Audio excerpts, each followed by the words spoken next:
self-serving, persuasive talkers of everything and nothing. We are Conversation Con Artists. What's going on, people? It's your boy, Mr. On Point. And I am not a slave master, also known as Calamity Red. We'll see about that. Whatever. We are Conversation Con Artists, back for another fantastic episode. You can find me on Instagram and Twitter at Mr. MISTER_on point. And I can be found at red_calamity. Also, we are still doing the listener letter portion of the show. So if you have a question you'd like for us to answer on the show, you can send it to our Gmail account, which is conversationconartists@gmail.com, or you can find us on Facebook, Conversation Con Artists, and send it to us that way. So we got some stuff. We do have some stuff. We got some tweets and we got a letter. We do. We got a tweet from Miss Buns. OMG at Mr. On Point. Dialogue on Remy and Kingston had me in tears this morning. At Red Calamity. # we were wolves. Oh my God. Followed up by Shogun. That's him all the time. Laughter. Listen, I know I kind of went hard on dog owners. Not necessarily dog owners, but dog existence. You know, and I don't want anybody to feel bad and feel, you know, any kind of way about my dialogue. I hope it didn't hit you too hard. I don't feel bad. I mean, I just wanted to follow that up by saying the best thing you can do is just be the best slave master you can possibly be. I am not a slave master. You are a slave master. What are you talking about? These dogs run my house. Like, I get up because of them. They, like, at 7 o'clock in the morning on a Saturday, I'm up because of them. Who in control? I'm sure some slavery was better than other slaveries. Shit, I'm sure some masters gave they slaves more than other masters gave they slaves. Listen. It don't change slavery. Listen, y'all. We were out in Homewood on yesterday, which today is Sunday, so this was Saturday. And one of the little restaurants over there was having some kind of event where people could bring their dogs. And when I tell you he went in on these dogs. Now, to his defense, I guess they was putting like the little Halloween costumes on the dogs and shit. Now that I ain't with. I'm not with that at all. It was a dog with a hot dog costume. I was okay till I saw his ass. I mean, I was going in, but when I saw that nigga, I was like, this is the fucking, this is the baseline. This is the floor. This shit hit the bottom.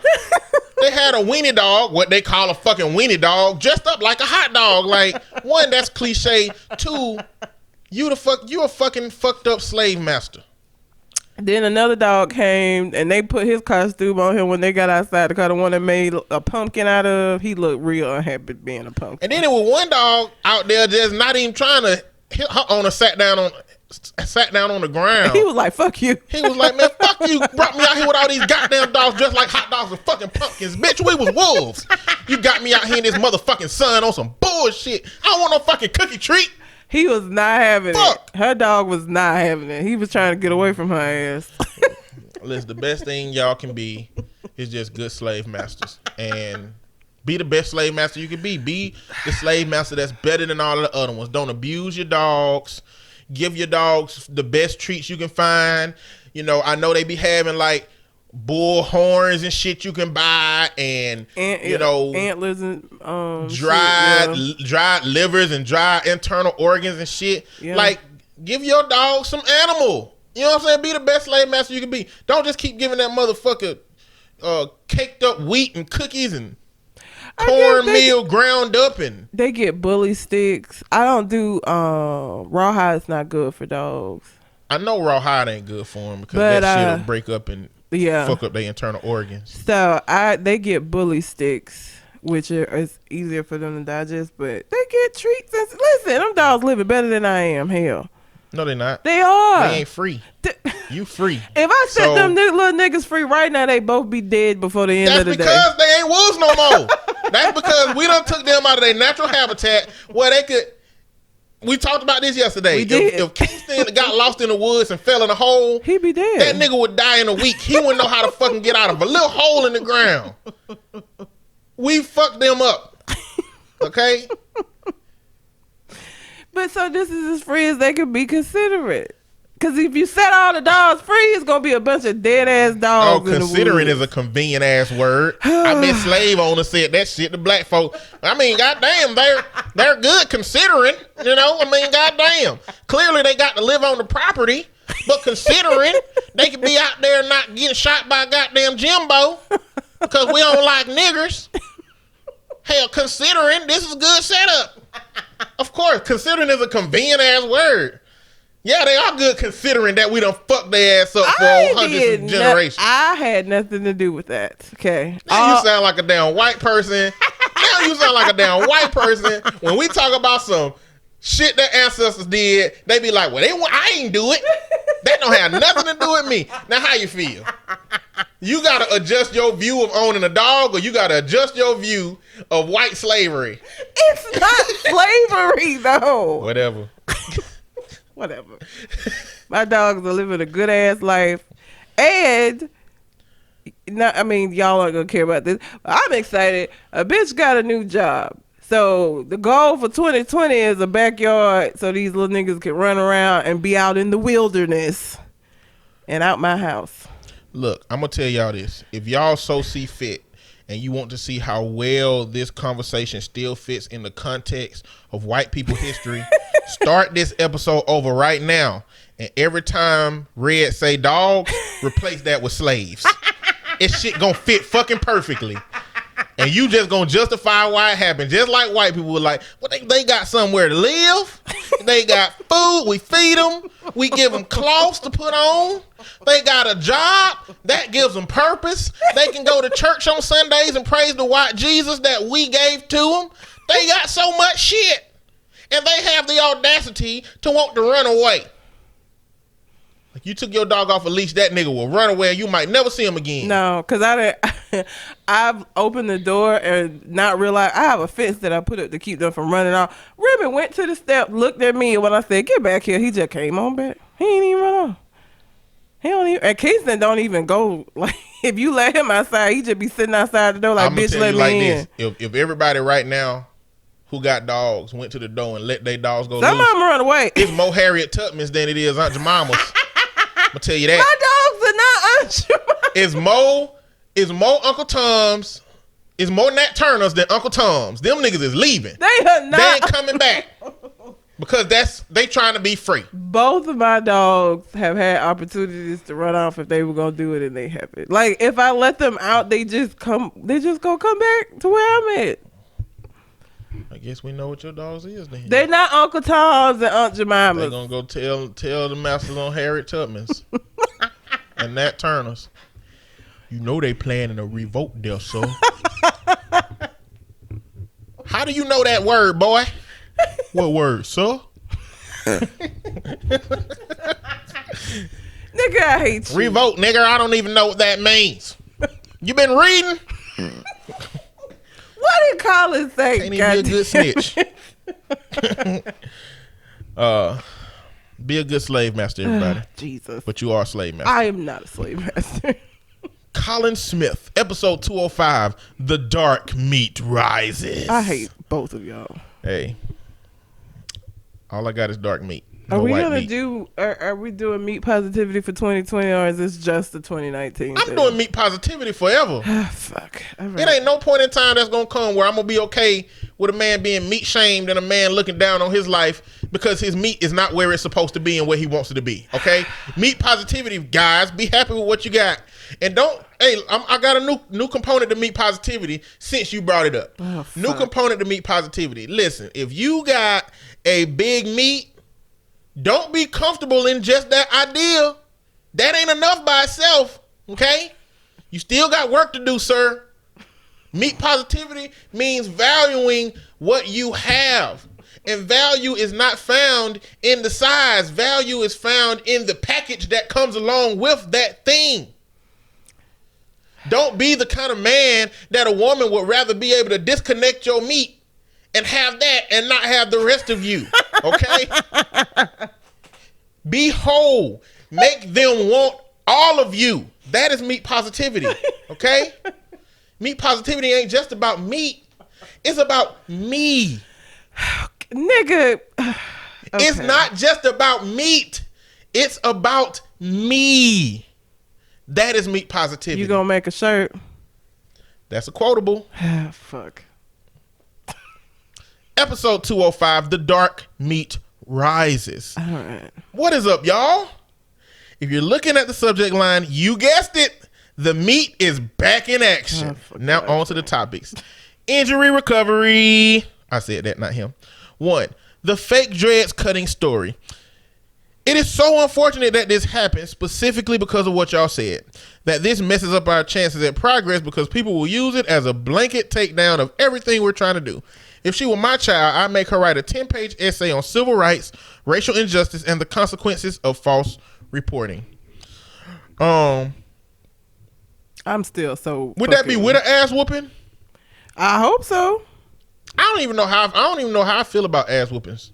Like, I don't know if I'm really gonna have corporal punishment if I can avoid it. So, what I always tell, because I teach anger management, or used to teach anger management for parents that have lost custody. Corporal punishment can't be your only fucking go-to. That's how I view it. I don't see in the big scheme of things it being an issue, but if that's the only thing that you know to do with your kids is to hit them, one, that shit don't work for every child. Like, it just doesn't. I have 3 brothers. Me and 2 of my brothers, we ain't like get whooping, so that was enough of a deterrent. But my brother Mike didn't give a good goddamn about getting his ass whooped, because she would whoop him and he gone about his business. So that shit didn't work. Whooping him did nothing. And if she had only had that and didn't have any other disciplinary tools, she'd have fucking killed my brother, because she'd have been beating him so much all the goddamn time. So I think that you can't have a catch-all. You can't just whoop your kids. Like, I don't think that should be the first thing that you go to, and it definitely shouldn't be the only thing you go to, because what if you have a child that don't respond to that?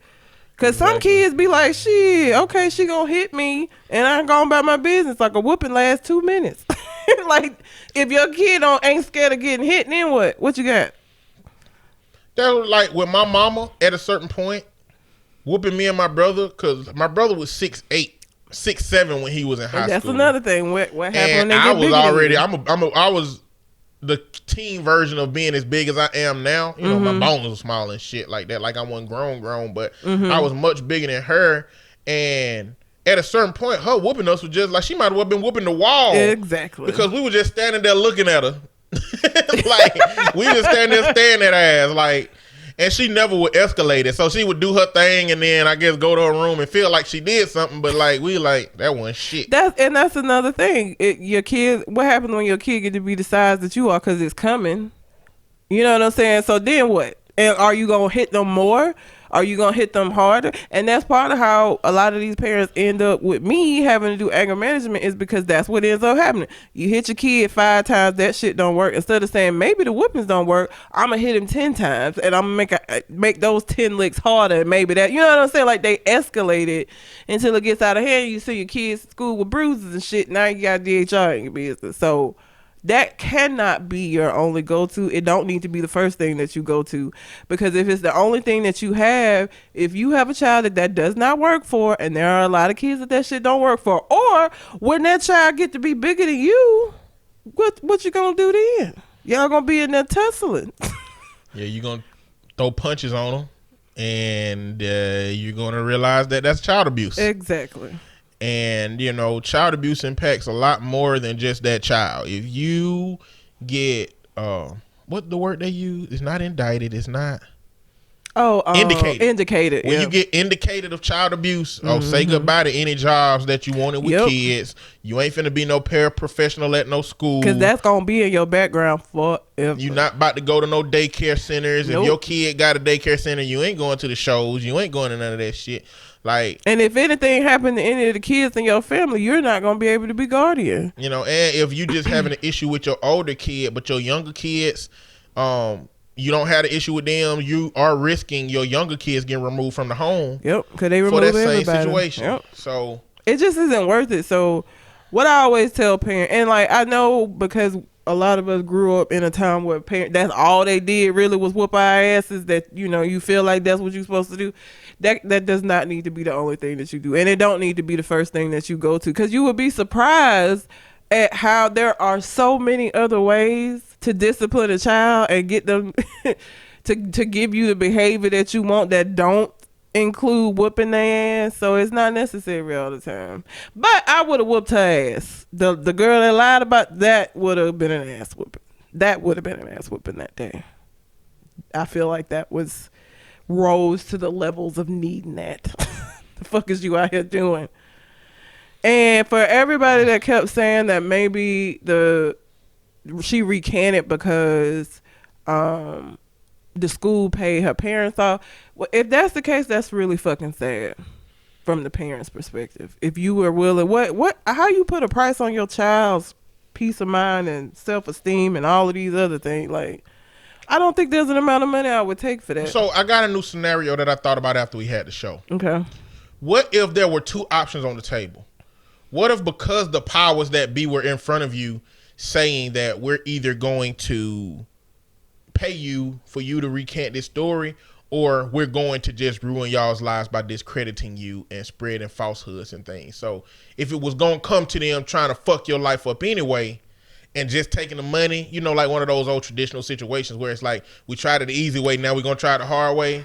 So what happens if my daughter go to college and get raped by a football player and the team won't, he's a star football player, they're going to pay her off? Like, I don't want to set a precedent that your pain has a price. And so if they threaten to do this and that, then you need to just take the money, because there could be other instances in that child's life where that comes up. I don't want to have set that precedent for the kid. Like, I would probably fight it. I'm just stubborn. You know me. I'm stubborn as fuck. And I believe in taking the path of least resistance. No, but I feel like that could lead to so many, because shit like that happens. Girls get sexually assaulted on college campuses because that boy has something to do with whether it be he on the football team, the basketball team, or whatever. You have people coming, telling you that you need to just not say anything. You know what's sad about the scenario you're giving? What? It turns out that way anyway. It does. Without a predisposition of having lied before. The outcome is that a woman who ain't never been a liar on film or on an article or in a situation still don't get believed. Man, that's fucked up. It is fucked up. That's bad. But that's so, because I'm thinking long term, when I send my kid out into the world, I just in good conscience wouldn't be able to do that. I would want them to see me fight, even if they did somehow discredit me, and that these motherfuckers really did this shit, and you saw your mom go to bat for you regardless of how it turned out. She didn't just roll the fuck over. That would be the lesson I would be trying to give to them. I would fight it. But I'm stubborn. So. I'm going to start early in my kids' life by starting them. I'm going to sit them all down and be like, hey, kids, right and wrong is on a whole scale of gray. There is no such thing as an absolute right and an absolute wrong. Ethics plays into it. Morals play into it. Context plays into it. Your faith plays into it. It's so many things that plays into what we would consider a right or wrong that we need to get this shit. We need to rip that Band-Aid off early. Like, I'm sure, see, my mama, when it talks about how much she had us in church, I know my mama kind of really want us to believe what she believes. Yes. And what faith believes. Yes. But the message she gave us was that love your neighbor, love everybody. And she implemented that in her life. I've never seen her interact with a gay person at all in my life. I don't know how. Well, we didn't spend that much time with mama outside of church. It was just in church. She was working and we was at home, or we were doing something church related. We would go to the nursing home and sing, or we'd be at revival, or we'd be at another. So everything we did was church. So she didn't really travel out in and out of environments for us to see her interact with a gay person. But I know she got a problem with, me being an ally to a lot of these communities. And probably not a big problem, because now I know she do interact and deal with gay people. But like my mama's so caught up in she's so caught up in her spirituality that she said that so she got a new job. She quit her job at Walmart because it looked like she technically retired, but she don't get nothing from the retirement. It's basically once you put in 20 years at Walmart, you can retire, but not that retirement where you get money from it or anything like that. So she left because Walmart do this every now and then, every 5 or 6 years. They have like a purge. People who have topped out of their pay, which is usually older employees. If they've been there for like 20 something years, they getting paid like $16 and $17 an hour, which Walmart topped out a long time ago. You know, where they created new rules where you can't make over a certain amount, and that amount is high. That amount was double that. It's different now because they started to transition into $15 hour minimum wages in some places. But every 4 or 5 years, they start writing up the older people, start getting a paper trail. And my mama just said she's gonna leave before that happens. So she got a new job, and the owner was or the GM was gay, and she called me and told me the Lord told me that I need to tell him about what happens with homosexuality in the Bible. And I was like, no, Mama, please. Absolutely not. Don't fucking. Her GM?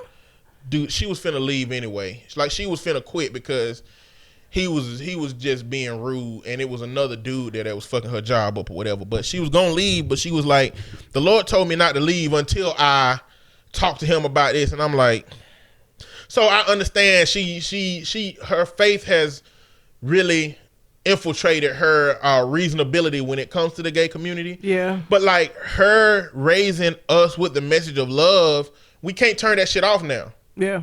You know, so it's really important of whatever you want your children to believe, you got to start that shit early. Yeah. Because otherwise you're going to have a kid. And I don't want my kid to believe nothing particularly. I just want my child to understand the nuance in everything. I want my kids to understand that there's a big ass scale on a wide range of shit. And as a family, this how we deal with shit.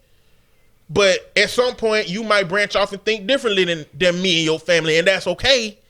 You know what I'm saying? So that's kind of going how my dialogue gonna be. But like, if I had, it's just working in the mental health field with kids. I have a specific scale upon there is a group of kids that I do not want to fucking deal with. Yeah.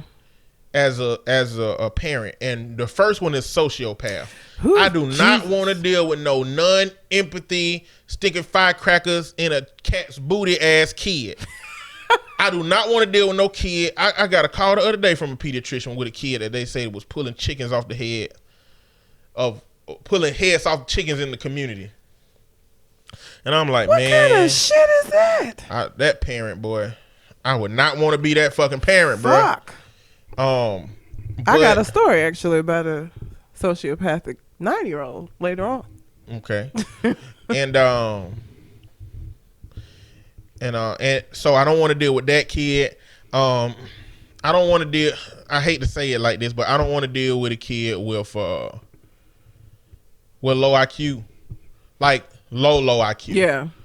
You know, like it's like below average. Yeah, low average, below average is really hard. But there's a whole range of kids that I was like, man, I could do without them kids, which is a big part of what makes it hard to want to be a parent. Cause you don't know what you're gonna get. It's a crapshoot. Just roll the dice. And then you don't know if you get something good and then something fuck it up. You know what I'm saying? Like you got a good kid, you're going in the right path, and then boom, trauma. Yep. You know, like, oh fuck. Like now you got a kid that's having flashbacks, that got goddamn imaginary friends and can't sleep at night, and it's just so many things that make parenting risky, you know, from as much as I've seen, and that's hard. Yeah. But we done subverted all the way away from this man's letter, so let's that was going. The first point. First one. 2, Stacey Dash is Stacey Trash. Can we just outright cancel her now? Why do we even give her the time of day anymore? And I don't mean we as in the show. That part is obvious because the story is good show material, but LOL, but the general public. I think Stacey Dash I think people, because of how horrible she was when she was on Fox, people just like to see her downfall. Like, I think that's what it is. I think that's why it's still news, because people just like when she got fired, Angela Rye was like, oh yeah. And then everybody else on the show wanted to get all self-righteous. Well, I don't support the downfall of any other black person. Yeah, get the fuck out of there. Fuck her. Shut up. Shit. But I think that she just creates such an anger in people that as long as it's her downfall, like as long as this shit not going well for her, people gonna talk about it.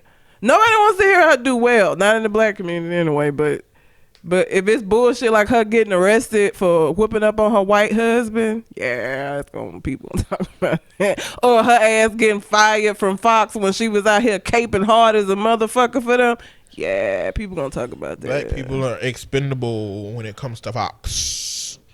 We knew that. She act like she didn't know. Sitting up there chucking and jiving for these motherfuckers. But anyhow, that's what I think it is. I just think that people, she just embodies such an anger in folks that they want to see her down. What do you think about the rhetoric when it comes to black folks being so forgiving when it comes to white folks, but unforgiving when it comes to black folks? Do you think that's a thing? I mean, in some cases, it is. I mean, the fucking judge in the Amber Geiger case. I don't think, cause did you see when she came back and said, "Oh, I was just doing the good Christian thing." I wonder how many black folks that then came through her courtroom and been sentenced that she's given a hug and a Bible to, because it was the good Christian thing to do. Like, bitch, bye. I do think, but that was what we call political posturing. Like, girl, get out of here. But I don't know. It makes me upset because especially like with black women, there are instances where like people, oh, you just talking down about another black woman. But if she ain't shit and she out here fucking up, I should be able to say that. Like, I shouldn't have to. I'm not gonna rally behind somebody that's fucking up. I don't give a fuck what color they are. So if my black sister's out here doing bullshit, then I'm gonna talk about her doing bullshit. But you have some people that are like, that's what's wrong with our community. We always putting each other down. She out here doing fuck shit. What are you talking about? Like, and if it was a white person doing this same fuck shit, I would have the same goddamn thing to say. But there are people that are more forgiving of white people than they are black people within the black community. I think that it's just history. We've had to do that. We've had to be forgiving of issues that white people or things that white people have done. And I think it's just kind of hard to break that for some people. Cause like I don't feel sorry for Amber at all. And I was mad as fuck at that judge for doing that bullshit. Fuck her. Like, she gonna do her talking about she's seen so much of a change in her. Get the fuck out of here. Girl, bye. Sometimes we're so forgiving. She being in that case being so forgiving. I would love to know how many black people on her caseload that she's done that with, that she felt like she saw such a change and just wanted to send them off with a prayer and a Bible. Fuck out of here. Number 3, racist symbols, specifically the OK symbol. So this one came from Trump. People use that symbol for white supremacy because A, it's what Trump does with his fingers when he talks, and B, they're white supremacists and Trump is racist. That's all I got for this one. Also, Taylor Swift is trash and Miley Cyrus needs to just get her back blown out and stop complaining about it. Cheers, y'all. Collin. Oh, Jesus. Love the ending. If I was with y'all at a gathering, you and government name and nerd plate, shout out to those podcasts. Yes. Cole Jackson and Shogun for the government name, Leroy Ketchum and Rockman 3K3 for the nerd plate. If we were all out and I started to like practice a new laugh, and we did something and said something funny, and I laughed like, like what would y'all do? What the fuck is wrong with you? Well, but that's my new laugh. Why is it your new laugh? I wanted to try something different. Why? I'm just, shaking it up, stirring the pot up a little bit. That ain't it. What would you do though? Like what I'm doing now. That ain't it. But if that's just my new laugh, what's not make you laugh at all because I don't want to hear that shit and be mad at anybody else. Stop making this nigga laugh. He don't even change his laugh. It sounds ridiculous. Don't make him laugh. I would have a little group me. Don't nobody make On Point laugh. He got this new laugh. So y'all niggas, look, I know you like being funny and you like getting laughs, but not while he around, please. Okay, I'm practicing new laughs. We can continue. That one ain't it though. I'm just okay. So It's just an option. if that was an option, then that shouldn't be. That Just was an option. terrible. Just an option. You sound like a. That's a rich monocle top hat laugh. Like that's what I think of when I do it. That's what it sounds like, and that isn't really conducive to like regular life. It's not. I don't think. It takes work. It's like an intentional laugh. Yes. It's like laughing when you want to show people that you're wealthy. You're not wealthy though. I know. It's just I'm practicing. Okay. You know what I'm saying? I'm trying to see what feels natural. Okay. I have a yacht. That ain't it. But all right. I have a lot of money. Thank you. Thank you, Collin, for the letter. If you have a question you would like for us to answer on the show, you can send it to our Gmail account, which is conversationconartist@gmail.com. Or you can find us on Facebook, Conversation Con Artist, and send it to us that way. Let me talk about this kid, man. This fucking kid. A 9-year-old has recently been charged with murder in connection to a fire that occurred in a mobile home back in April. The fire claimed the lives of 5 people ranging from the ages of 1 to 69. He intentionally set his house on fire with everybody in it and watched that bitch burn. That's the kind of kid I don't want to have. I don't want that. I don't need that. I don't need no arson happy kid out here that ain't got no qualms about setting the house on fire with his whole family in there and watching the shit burn down. Like, what the fuck kind of child of the corn? Like, no, absolutely not.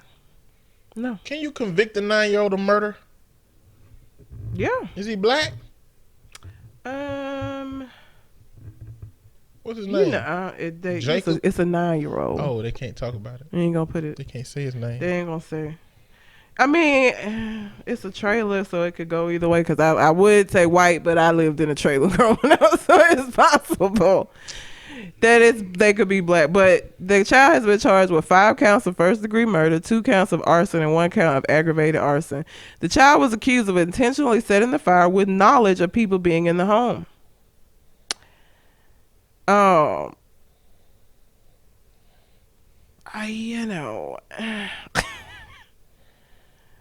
I just that's the kid I don't want to deal with. The kid that'll be like, I'm burning everybody up tonight, and you go to bed, go to sleep, grandma, because 69 got to be grandma in the house too. We all in there sleeping shit, and he outside setting shit on fire and watching it burn, and knowing we in there, knowing that we finna die, and he fine with it, no conscience. This is not going to be the first time that you realize that your child was a fucking crazy psychopath murderer. What would you do when you do realize your child is like? What can you do? Because you can't fix that.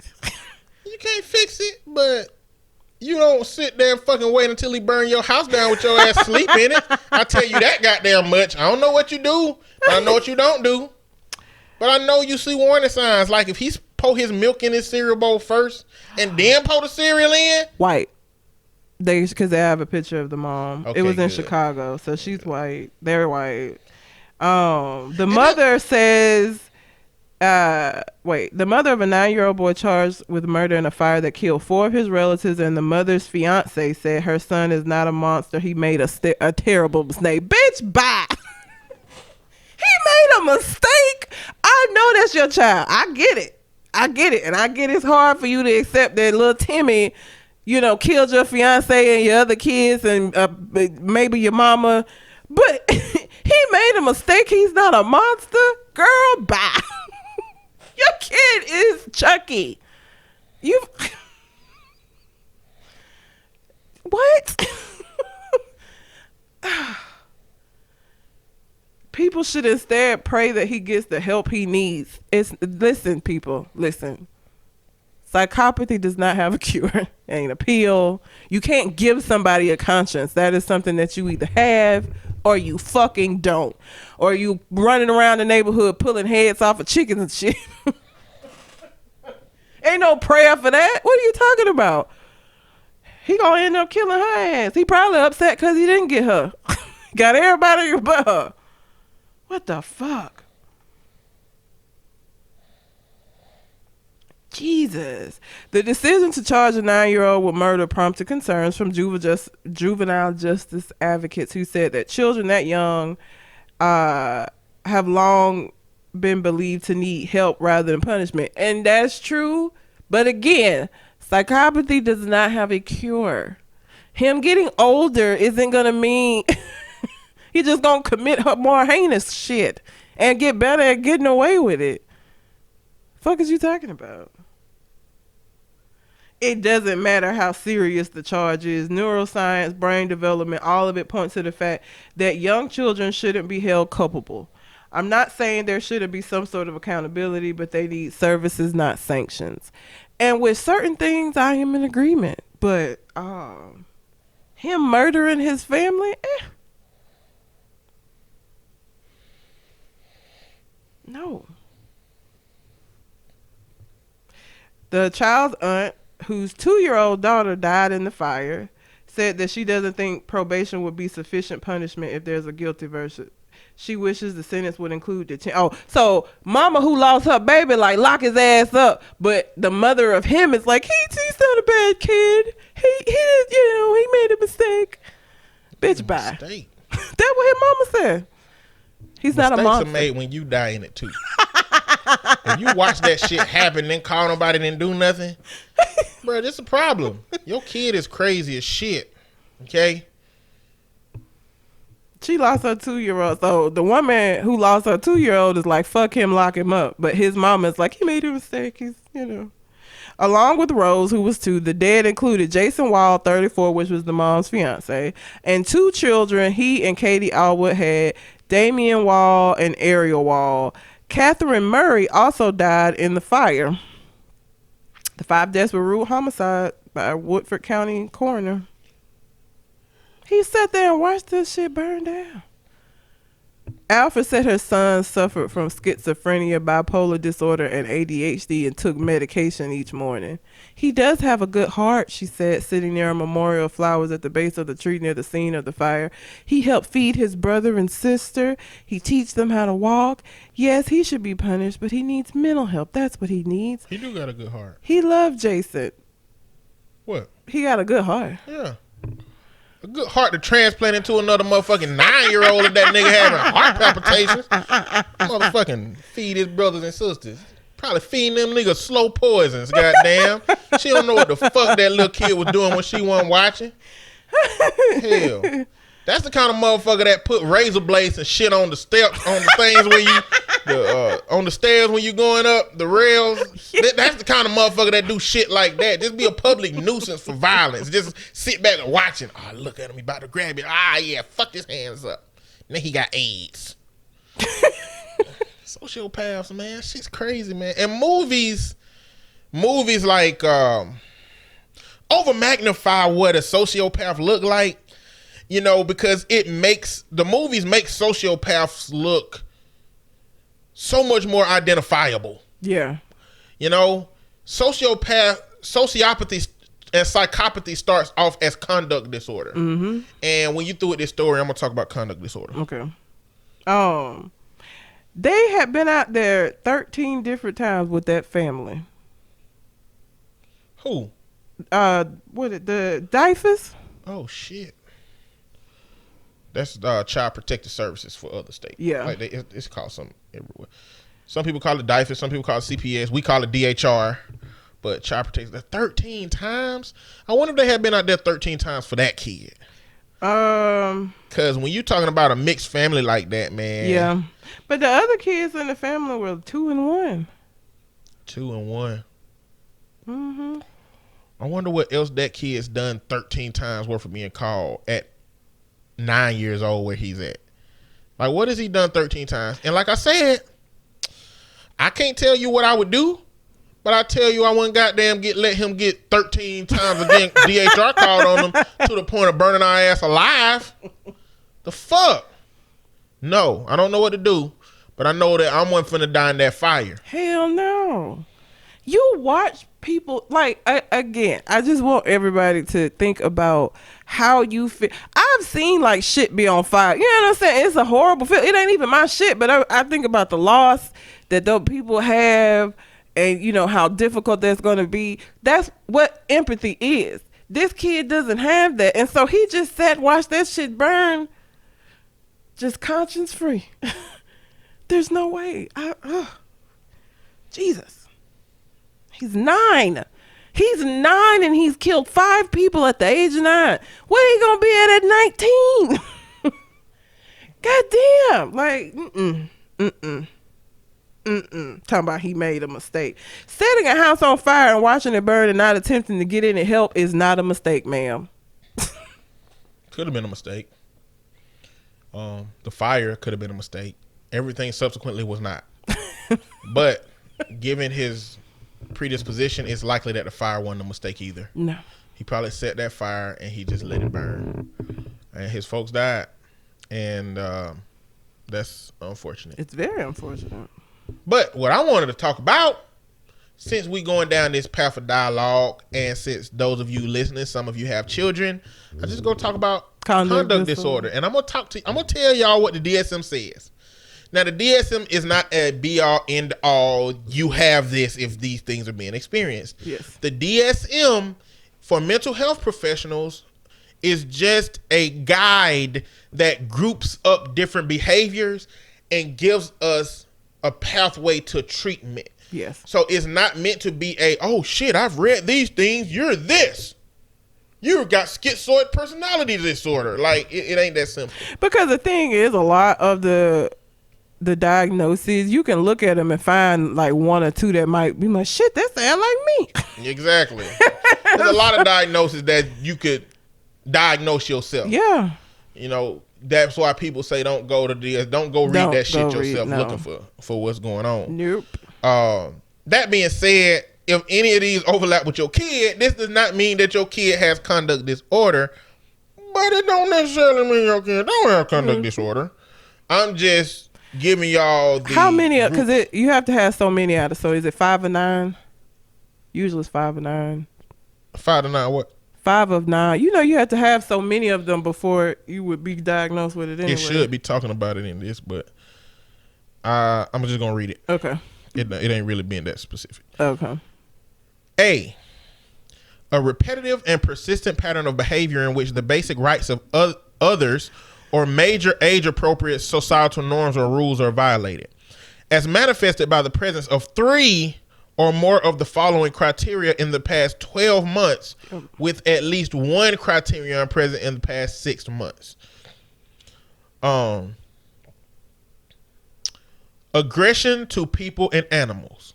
1, they often bully, threaten, or intimidate others, often initiates physical fights, has used a weapon that can cause serious physical harm to others, has been physically cruel to people, has been physically cruel to animals, has stolen while confronting a victim, has forced someone into sexual activity. Next is the destruction of property. That was 1 through 7. Destruction of property is number 8 and 9. Has deliberately engaged in fire setting with the intention of causing serious damage. Has deliberately destroyed others' property. That's number 8 and 9. 10, 11, and 12 is deceitfulness or theft. Has broken into someone else's house, building, or car, often lies to obtain goods or favors to avoid obligations, and has stolen items of non-trivial value without confronting a victim. 10, 11, and 12. That was 10, 11, and 12, wasn't it? Okay, they recopied that. That's an accident. The next one is serious violation of rules. 13, 14, and 15. Often stays out at night despite parental prohibitions, beginning before the age of 13 years. Has run away from home overnight at least twice while living in parental or parental surrogate home. And is often truant from school beginning before age of 13 years. B, the disturbance in behavior causes clinically significant impairment in social, academic, or occupational functioning. And it goes into some more, but like I want y'all to understand that you can see how easily behaviors can get grouped into a category that make your child look like they may be a psychopath when they could be modeling these behaviors. Mm-hmm. They could be just practicing a few of these. Some of them might be misunderstandings. Like, it's so many things. So like, I'm saying this to say that our society and the way movies are written makes detecting a sociopath or a psychopath seems so clear. And it's not. It's not. It's not very clear. Mm-mm. And in our society, we have a lot of functional psychopaths. We have people who don't have that empathy, who has I mean, there's a whole list of things that you call a psychopath, but there's a lot of people who have that brain, but they can still exist and work. When you're talking about CEOs and politicians, the instances of psychopathy raises to about 21%, because you're talking about people who don't care about their other people. Yep. So if you're talking about a CEO of a big company, they may not care about the client base or the companies when they make some decisions. You go back and you think about like BP and how they were laxing on the rules and how a big explosion happened, the oil explosion, and people died. And it's like they made decisions to avoid that. So if you got somebody at the top who don't empathize, who is making those decisions, that's a problem. But the way that those people get to those positions is that when you look at psychopathy, those people are very determined. Those people are narrow-minded to reaching their goals. They are very persistent about reaching their goals. So if you got somebody that's a functional psychopath who can get shit done, it makes sense how they can move up easily, because they also don't care about who they got to stab in the back or who they got to step on top of to get there. So it makes sense that that kind of mindset, when it's functional, will get up to those positions, which means the CEOs and the politicians that are running our world, how many of them are really genuine and how many of them really don't give a fuck, but they just have the tools that they need to get to that platform that they have? Yeah. That shit's wild. It is. While we're talking about companies that don't care and talking about kids, if you have a child, I feel like I'm one of them late night commercials that have been taking Risperdal or Risperidone. Might want to be careful with that shit. Johnson & Johnson got sued for, was it $8 billion? $8 billion. I think it might have been billion. It may have been $1 billion, because Risperdal, and I saw this years ago, and they are just now settling this case. Risperdal, one of the side effects if you have male children is that they can grow breasts. Now, the lawsuit is stating that Johnson & Johnson underplayed the extent or underplayed the prevalence of this particular side effect. And so and Risperdal is an antipsychotic, but it's prescribed for a lot of different reasons that have nothing to do with being antipsychotic. The kid in question that did the lawsuit, he's 26 now. He had started taking Risperdal at the age of 9, and he has autism. It's supposed to help with the irritability that comes. Autistic kids, they have an order, they have a schedule, and they get very irritable and very upset when things don't go exactly as it's supposed to. And so apparently, I didn't know this, Risperdal has been prescribed to help with the irritation associated with autism. He took Risperdal for 10 years and he's got boobs now. Damn. So just be, you have to be mindful anytime somebody wants to prescribe something to your child. I'm not going to tell you not to, if the doctor feels like there's something, this will be beneficial. I'm not going to tell you just to be like, he not taking that shit. But you do need to have an idea of what your kid is taking, because there's a lot of these mental health medications that get prescribed and parents just doing it because the doctor said to take it, and then next thing you know, boobs. Just be mindful. I feel like I might take some high school titties for an $8 billion payoff later. I just have to get that surgery, goddamn. I just,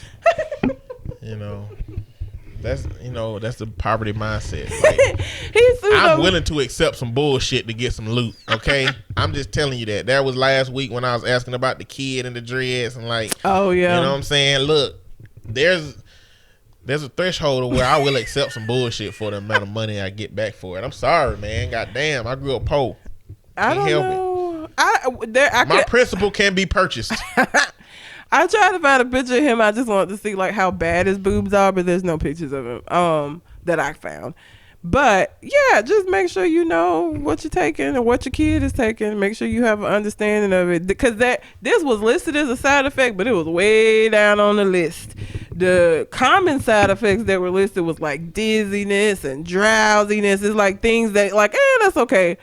The breasts were way down the list. And he's not the only person. Like I said, you know how they had them little quiet ass commercials late at night. If you or somebody you know took Risperdal and now has breasts, please call the law firm of blah blah blah blah blah. I saw a commercial. So he ain't the only one. He's the one that sued them, and he sued them in 2013, and they're just now settling this shit. In 2019, it took 6 years for them to settle this shit. And they are still prescribing Risperdal. I wonder if he had to pull his shirt up and show his titties. I doubt it. Why? Why would he have to show them? They gotta prove that this man got titties. Had probably statements from a doctor. I seriously doubt he in the courtroom flashing everybody. What the hell is wrong? It ain't flashing unless you do it when people don't expect it. That's what flashing is. As a juror, if people expect it, it's just showing. As a juror, I would not expect to go to a court case and have somebody lift their shirt up to show me their boobs. That would be unexpected, and I would count that as flashing. That is not the expectation during a criminal court case or not a criminal. How do we know when he ain't got little water bags trying to make them look bigger than they was, even though we got the list from the notes from the doctor? Ain't nobody finna make that child. He already is suffered enough. He's got boobs. He's an autistic. First of all, you know what I would do if I was close to getting $8 billion to make sure that shit is solidified? He's autistic though. I don't think that he probably, his parents maybe, but he probably ain't thinking along those lines. He just upset he got boobs. I don't know where on the spectrum of autism he is, so I don't know. But apparently bad enough on the spectrum that they prescribed him Risperdal to take for irritation. Shit. I wonder how big they are. Oh, we ain't got no double D's. Fat man's been dealing with titties for a long time, and I ain't got no damn $8 billion.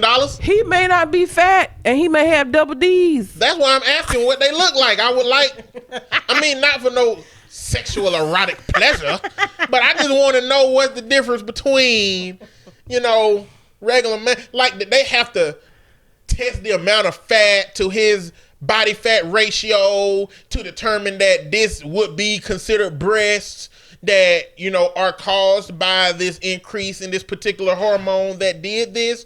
Or like, is there a test that they have to determine that this is a breast versus, because I've seen some dudes who are relatively skinny that got some pokers, you know what I'm saying? And I'd be like, them don't look right.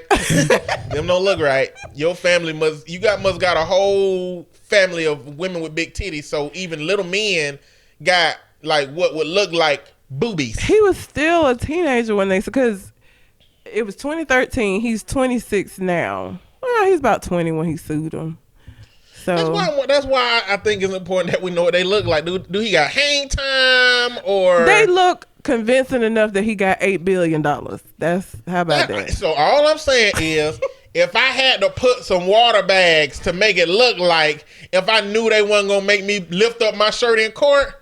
Not in court, but I'm sure that the defense, I'm sure Johnson & Johnson has had him checked by their own doctors. It's no need for it in the courtroom because I'm sure he's been examined outside of the courtroom and the doctor's reports are what you get in the court, not him flashing folks. So I'm sure Johnson & Johnson had their doctor look at him and they just determined he has titties now. I'm just saying. Johnson & Johnson it took them 6 years to agree to come up off of this but they ain't just do this, okay? They, I'm sure, tried everything they could not to have to pay this boy. Clearly, they still didn't want to pay him. No. Lawsuits like that is the equivalent to, here nigga, damn. Shit. Always asking for shit. Here nigga, damn. Here go the goddamn $8 billion. Titty boy. You know that's how they did that shit. Oh yeah, they mad as fuck. Yeah, Johnson & Johnson is one of the biggest pharmaceutical companies. Yeah, I'm sure they real pissed off.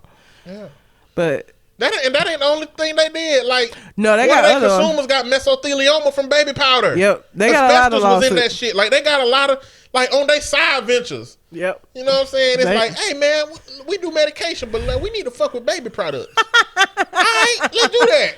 Mesothelioma. Yeah, like again, one of them quiet ass commercials at night. If your child has contracted mesothelioma from using Johnson & Johnson's baby powder, please call. That's what I think gonna happen with vapes and vapes and energy drinks. Another one of them quiet commercials. Yeah, in 30 years, motherfuckers gonna have some new disease that motherfuckers gotta find out about, and it's gonna be because you were taking 5-hour energy shots 3 times a day. Nigga, you ain't even woke 15 hours. Why you taking Why you taking that many 5-hour energy shots? Why the fuck are you that sleepy? You need to get some rest. We don't have enough understanding of shit like that. Motherfucker be like, well, if I take 15 hours worth of 5-hour energy shots right now, damn, I'm gonna be like the Hulk. I'm gonna be like Popeye. No, you're going to be in the hospital because your goddamn heart rate is so high, it's about to stop being able to pump fucking blood in it. That's what's about to happen to your ass. Like, we don't tell people enough. Like, vapes came out and vapes was like, hey, everybody, you want to quit smoking cigarettes? Well, get these vapes and you can step down your nicotine to 0. You'll quit smoking. And now motherfuckers addicted to cigarettes and vapes. I literally had somebody come to me this week who smokes a pack of cigarettes a day.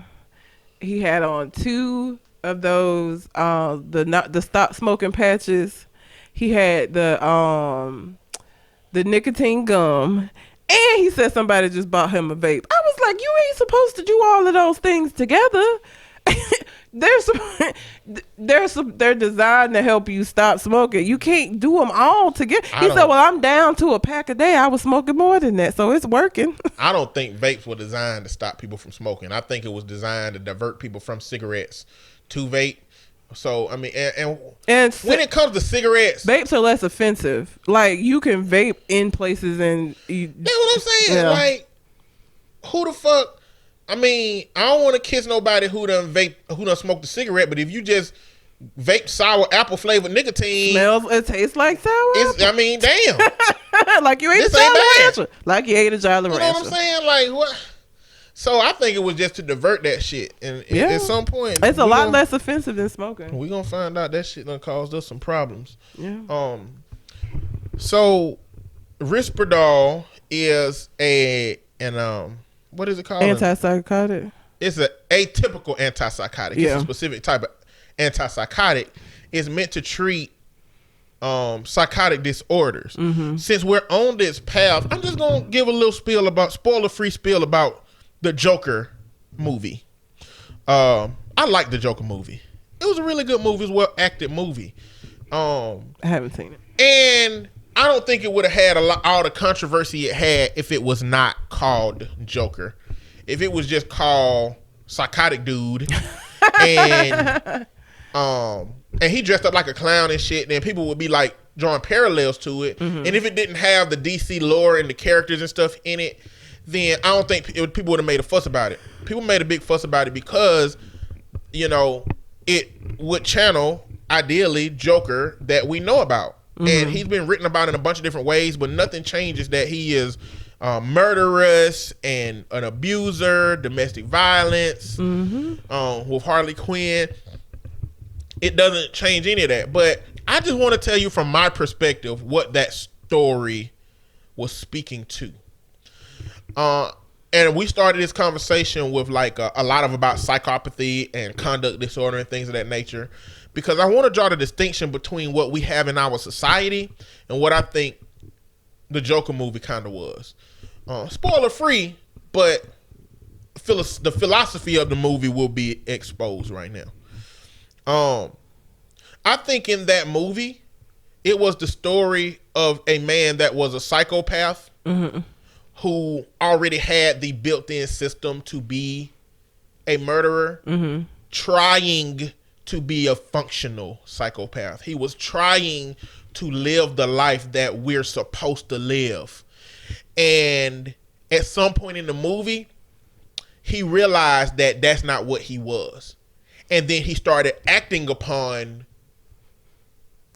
being a psychopath. Mm-hmm.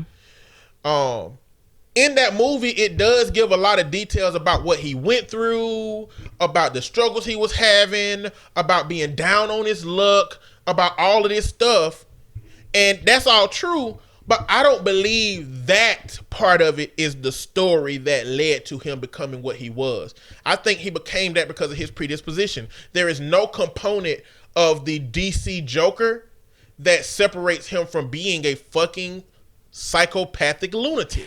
I think that distinction is going to be difficult for people outside of mental health to make, though. Like, the average person isn't going to look at it and say, well, psychopathy is something that you just had. You know what I'm saying? Like, they may look at the things leading up to it and say, well, this turned him into that. Yes, but The reason that I'm making that distinction now is because I just read through everything that identifies conduct disorder that leads you into psychopathy. The kids that are doing mass shootings have no traces of those things. Maybe one or two of them, Yeah. but definitely not in such a short period of time. Because these kids have been relatively low on the radar. I mean, they've seen those kids be isolated, and they've seen those kids be bullied, and they've seen things happen, but those kids weren't kids who were the bully. Those kids weren't kids who were the ones that was aggressive and harming animals in the community. There is any of the shooters that have been shooting up these schools that are young, none of them has had those experiences that indicate that they may be a psychopath. What we have in our society is we have access to guns, access to people in mass. We have people who are isolated and socially inept to the point that they don't know how to communicate with people and they don't understand how to manage their anger.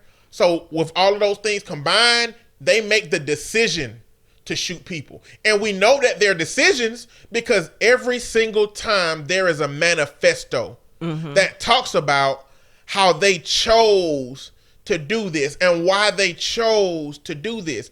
That is a different dynamic than Joker.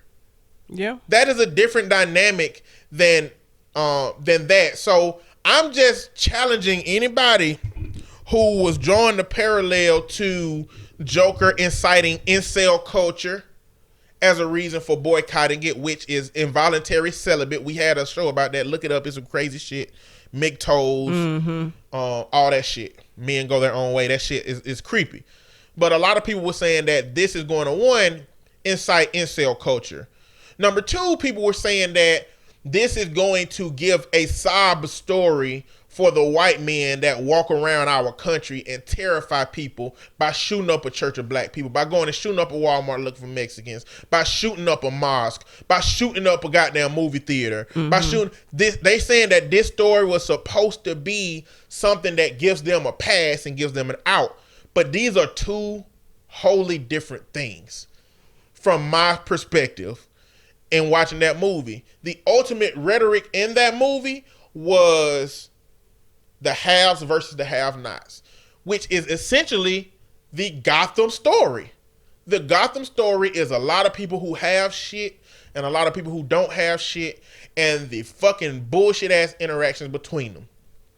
You can go back to look at the Batman that had Bane in it. That was his whole thing. You know?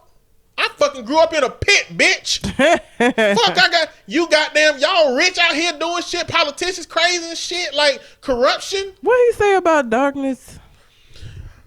Don't quote me, but he said something like, you merely adopted the darkness. I grew up in that shit. I was born to it. I was born in that shit. Leroy Ketchum could do it really well. He can. And he should. Leroy Ketchum, send us a recording of you doing that quote from Bane. The quote from Bane and Batman, and that bitch gonna be on next week. Yeah, he does a really good job. When you were describing this, just to give some, for people that haven't seen that movie but used to watch Dexter, what you're describing is Dexter. For anybody that didn't watch, Dexter was a show about a psychopath who realized his stepfather realized, or adopted dad realized, that he was a psychopath when he was a child, and realized that, you know, this nigga is gonna be out here doing some ill shit. So what he did was directed that, where Dexter killed, he was a serial killer, he killed people, but to distinguish between, or to make it I want to more socially acceptable, maybe, he only killed people who got away with crimes. So if somebody was tried for pedophilia and they were found not guilty, even though they were guilty of that shit, Dexter was coming for your ass, and he killed them in horrific ways. He had a whole fucking setup that was covered in plastic because he was a blood spatter expert, and so he knew what the police would be looking for. Fucked you up. He already was he was a sociopath that was going to probably be killing folks and shit anyway, and his dad saw that. He just kind of redirected it. The issue became when people he cared about were not the best people or were found not guilty of some shit that they had done, and he had, because of what he had set up. He kind of had to take their ass out too. But that's what that reminded me of, is just the whole concept behind Dexter. Dexter was always going to be a serial killer. He was always going to kill folks. But because his dad saw that in him at such a young, because he was killing animals and shit when he was a kid, and his dad was a police officer, so he knew what the fuck this was going to look like. He convinced him, if you're going to kill, then it needs to be these people that deserve basically to be killed. So if you've ever watched Dexter, that's what he's describing. I haven't seen the Joker movie, but that's what I have never seen an episode of Dexter, but I know it's where one very popular meme comes from. And it's this black man that be like, surprise, motherfucker. That's all I know about Dexter. I know that meme comes from that Dexter show. The whole concept was him being a serial killer that killed people who had done wrong, and he became a blood splatter expert so that he could work for the police and always know if they were ever on to him. But yeah, that was there was no sob story. I think that something there was a reason why he ended up getting adopted, but his adopted family was great. But because he just had that predisposition, his dad already knew what it was. It wasn't no excuse. I mean, this is what he was going to do. So he felt like if he was going to kill people, it needed to be. And he only killed people if they got found not guilty. So if you didn't get punished for whatever it was that you did and you did it, Dexter was your punishment. And his punishment was forever. So. What you got next? Let me add. Go see the Joker movie. If you didn't buy into the boycott stuff and all of that stuff. Joaquin Phoenix. Just so y'all know that I've learned how to pronounce Joaquin at this point. What was the thing? Did a really good job. That Cole pointed out. Tajin? No, it was another one. It was a sports figure. I've been saying Roger Goodall. Roger Goodall as it comes to the what is it, the head of the NFL? I guess. It's Roger Goodell. So I am smart at what I'm smart at. English and language is not one. I kind of read his name on a piece of paper. I've never heard his name said because I don't watch nothing sports related. So I just kind of went with my own thing. So I try to own up to my faults when I make them. So I fucked that man's name up. But that fault is still not worse than letting 5 of your family members burn to death in a fucking trailer. True. So Very for true. what it's worth, I've owned up to my tiny little blunder. Well, I'm gonna move away from all of this heavy shit. Amber Rose gave birth to her second child. All right, it's another little boy. You know what's the fuck she named this child? What's she name him? Slash Electric Alexander Edwards. Now, who named this person is? It's Amber Rose, baby. Her baby's name is Slash. This Yes. her second baby? Yes. Who this baby by? I don't know this nigga. It's by a rapper? I asked I asked Cole, because I don't be knowing who these niggas is. He said he do A&R for some record company. Oh, he's a level above rappers. Well, but he got green hair and face tattoos. What that mean? That's the same thing. He might not be a step up. He might be a step down. But Slash. From Wiz Khalifa. Now, Ain't the her Wiz first baby Khalifa. with Wiz Khalifa? Yes, and his name is Sebastian, and they call him Bash for short. That's not his government name. This child's government name is Slash Electric. That's fine. Is it though? Cause like She gonna be like, hey, Bash and Slash, come here. You got a surprise for you, Bash and Slash? They sound like a damn hitman squad that you call in to fuck folks up. No, they sound like a fucking band.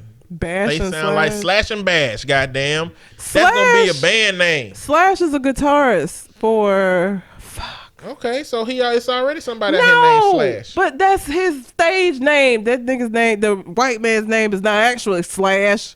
He's let me see. Now I got it. What is Slash's real name? Guns N' Roses. The guitarist for Guns N' Roses is Slash. Saul Hudson is his real name. Saul? Yeah. Shit, I want to be Slash too. Fucking Saul. Saul Hudson, but he's Slash. His stage name is Slash, and he plays for Guns N' Roses. That's not his fucking government name. Slash Electric. He like. I just listen, people. Okay, your DNA combination with you and your significant other is what makes your child unique. Okay, that's what makes them unique, not these bullshit ass names. And why don't we just name our children like number 1 and number 2 then, huh?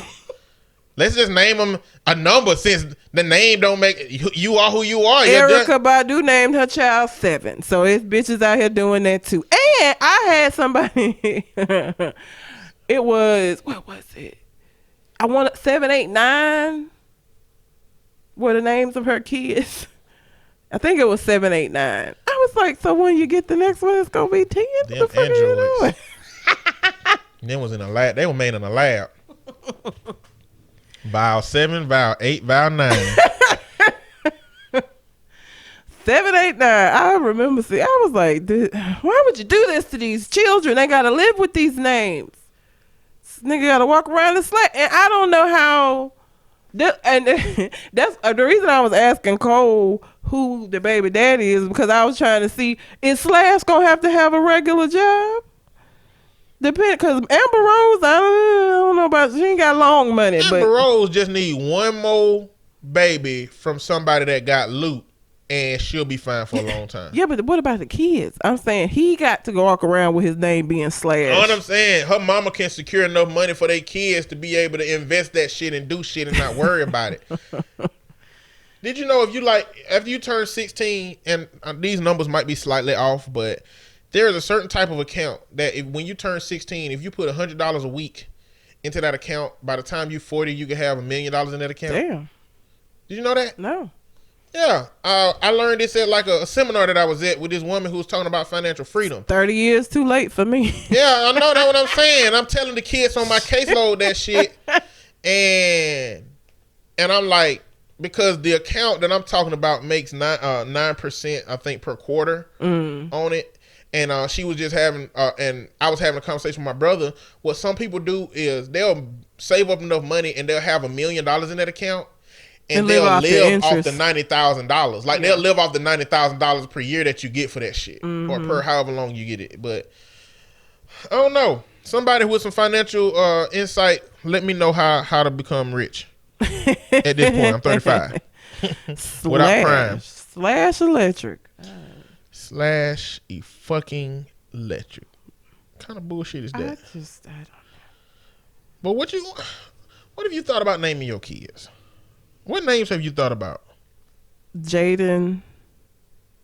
I don't know why I like Jaden, but I just do. I don't think I ever had no girl names. Nothing crazy. Like I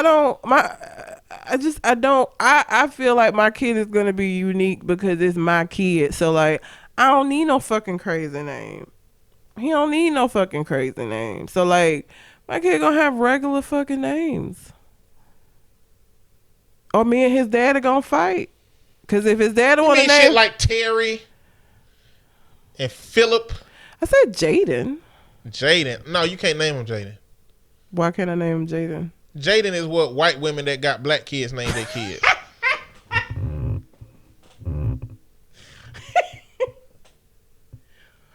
Jaden Smith is completely black.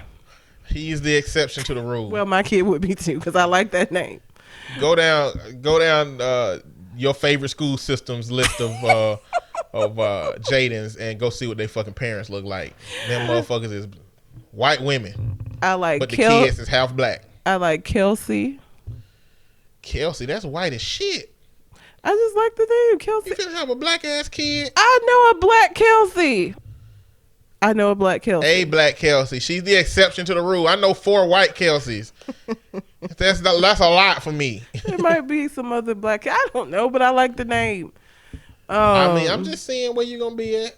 Naming your kid. Look, if my child's father has an ugly name and we have a boy, I will fight about you not having a junior because your name's fucked. So that would be an issue for me. Like, I get where you coming from, my dude, but your parents named you this fucked up name. We're not doing this to our child. He's not gonna be a junior of your fucked up ass name. So my cousin named her child Ashton. I like that name. There's nothing wrong with that name. Yeah. Their last name is Street. So Ashton Street? His name is Joshua Street. She is now Danielle Street. She used to be Danielle Hill. Okay. And they made his middle name Maine. So they gave this kid you up into this point. Look, they gave him a prop middle name because of the last name. Like, that's the only reason Main Street. It makes sense to give him that name. It's kind of like all of Kanye West children's names. Yeah, I know. So I told her, I'm going to Terrence Howard his name every time I see him. I'm going to be like, what up, man? That's all he ever going to hear from me. Like, I'm going to die. And when he get up there and talk about his cousin, he going to be like, he always said, what up, man? And she gonna be like, oh, why would you? And I was like, you named him that. That's your name that you chose. I'm gonna say that shit how I want to, okay? Because you used the prop name for this kid, and now I'm gonna Terrence Howard his ass every time I get a chance. What up, man? What would you name your kids? Have you come up with any names? I've only come up with one set of names, and it's weird. Okay. And it ain't gonna happen. But okay. If I ever had a set of twins, which twins are coming for somebody in my family because I got twins in my family. Okay. They would have to be 2 girls. Okay. And they would be named Anola and Alana. And they would be spelled the same forward and backwards. Anolla or Allona. You want them to be palindromes. That's what that is. That's what that's going to be. I was like, damn, if I have twins, there will be some cool ass names to have for twin girls. That'll be cool as shit. That's the only one I got. Palindromes. That's funny. That is funny. And it's not bad. Anoya just sounds like It was a girl at AUM named that. She was from Jamaica. It reminds Caribbean. me of, or maybe it's Noya, Louisiana. That's what that reminds me of. It's some Noya. But yeah. I mean, it just, at least Slash Mama is somebody that's semi-famous. You know what I'm saying? But like, y'all regular motherfuckers that be naming these kids these dumbass names make me so angry. That kid is gonna have a regular job one day. And you done gave him a deficit starting out with this fucked up ass name. Your kid is unique because of your combination of DNA, okay? They got a unique fingerprint that the police can use to track their ass down. They are unique enough without you giving them bullshit ass names. My God.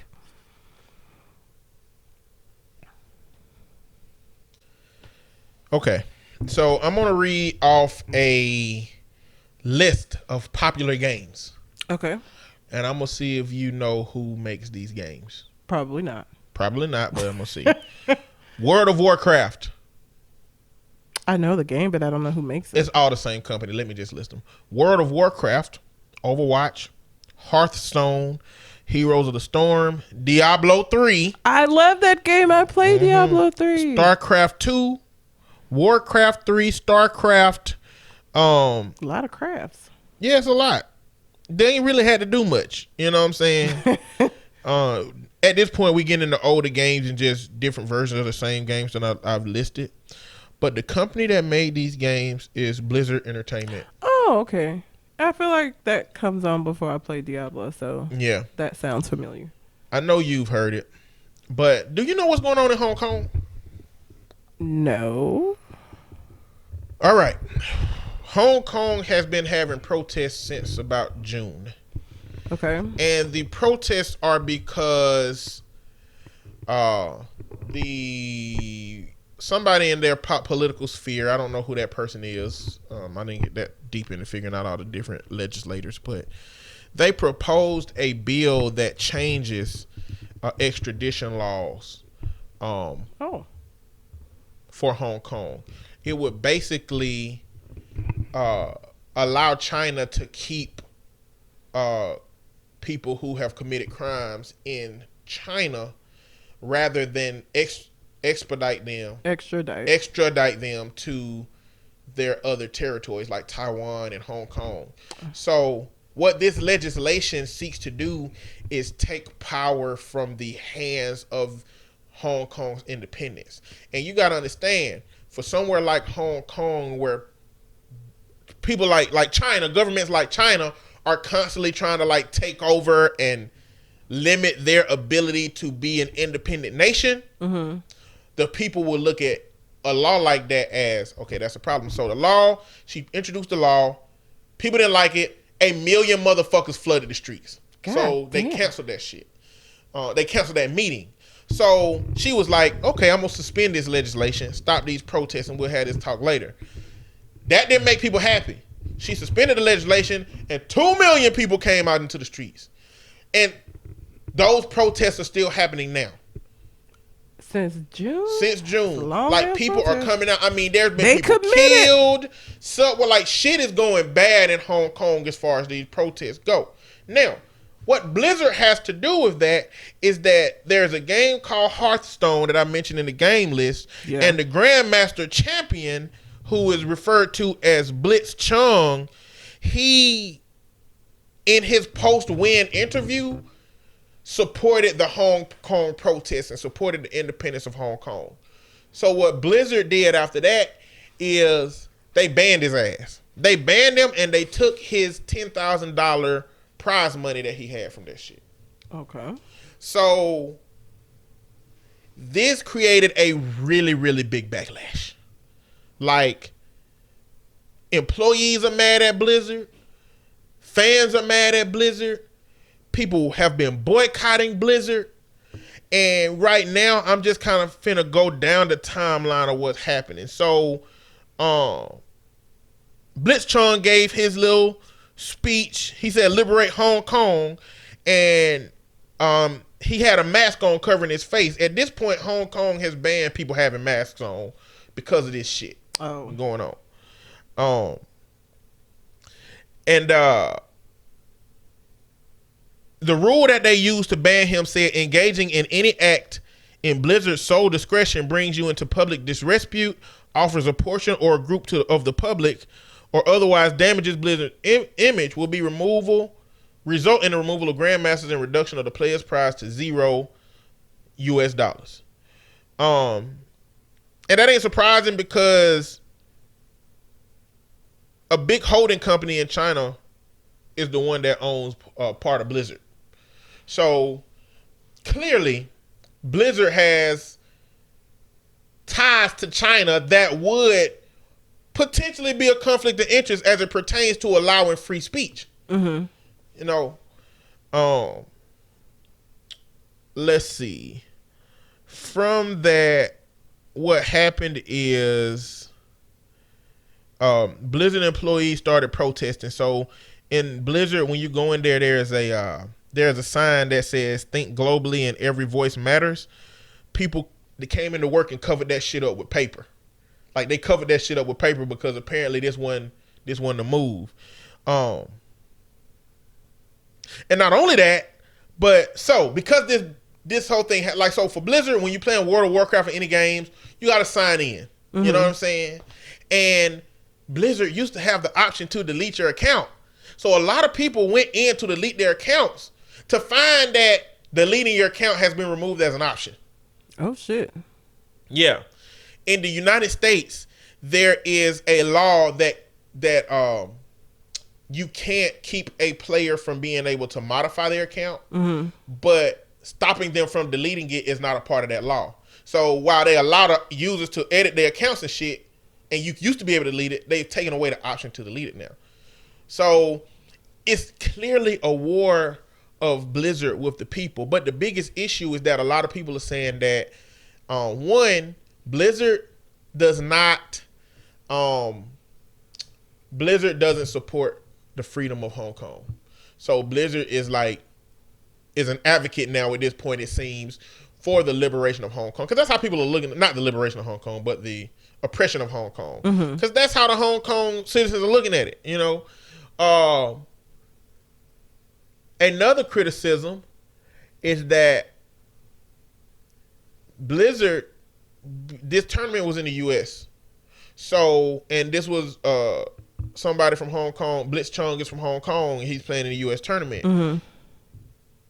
The American counterpart to the protest is saying that China is using their platform with Blizzard to globally suppress speech. So basically, China owning a part of Blizzard and banning Blitz Chung in the United States is a way for China to implement their laws here and their suppression of speech here. So the U.S. got a really big problem with it, and that's really big backlash. And that shit is crazy because Blizzard is saying that they didn't ban him, that they're banning him don't have nothing to do with China. Like, that's bullshit. It's just like any race that say this don't got nothing to do with race. It's like, why would you say it got? Well, yeah, I mean, China, you know what I'm saying? We got to deal with China. So, you know what I'm saying? We make this, you know, they can't say that. So, this was a pop-up story that Collin threw in the mix while we were talking, but I was aware of what's been going on. But I don't fuck with no Blizzard games except Diablo. I beat Diablo. Yeah, I have with a monk. I beat it. I had the Necromancer. I beat it with a monk. I played it a couple. I've played through characters, so yeah. I wanted to, but that's just not in my DNA.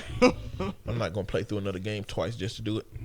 But I think that shit's crazy, man. I think that most of us are so blind to the shit that's going on in the background.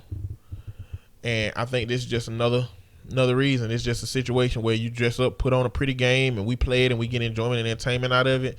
But like, what do you do when your favorite thing gets controversial? Because there's people that out there who only play fucking World of Warcraft and Hearthstone and all these other games. I've heard of World of Warcraft. I've never heard of Hearthstone. But like, I've asked this question before. What do you do when your favorite thing fuck up? Are you strong enough to participate in that shit or not? But I just wanted to throw that story out there, man. Oh man, Hong Kong. Did you know that they were making a New Jack City sequel? No, but it ain't surprising. They keep making sequels to every damn thing. So, and Wesley Snipes spoke on it and said that some things should be left alone, and I agree. New Jack City does not need a fucking sequel. First of all, Nino Brown died. What is the sequel gonna be on? Because that old man killed the shit out of him when he got away with that in court. I don't know. Maybe Pookie a businessman now. Pookie's dead. Oh, Pookie died? He killed Pookie. Damn, I just don't remember shit about New Jack City. Look, Pookie died. Nino Brown died. He just became a crackhead. Nino brother, I forgot his name. Sit your $5 ass down before I make some change. Him, I can't remember his name. No. All of them niggas died. Like what? Some stuff don't need a sequel. New Jack City is one of those movies that is just a good movie on its own. It's a classic. You go watch it to see Pookie. Well, I mean, it don't need no sequel. And it's not gonna be good. I guarantee you. Because again, none of the original characters can be in the movie because they all fucking died. All of the main characters, with the exception of Ice Cube. the cop. Yeah, everybody died. It's possible to be good. No, it's some stuff that's just connected to the old shit. I mean, it got to be its own movie just with the name. It had to be like Joker. It gonna have to be. I mean, if they just using the name familiarity to tell some story that ain't got shit to do with the other shit, then that could work. But if they trying to figure out how to make this shit connect to what that shit was, that's gonna fail because it's gonna put in the viewer's opinion, it's gonna put us in the mind of comparing them shits. Yeah. That's what it's gonna do. If that's the route they take with the shit.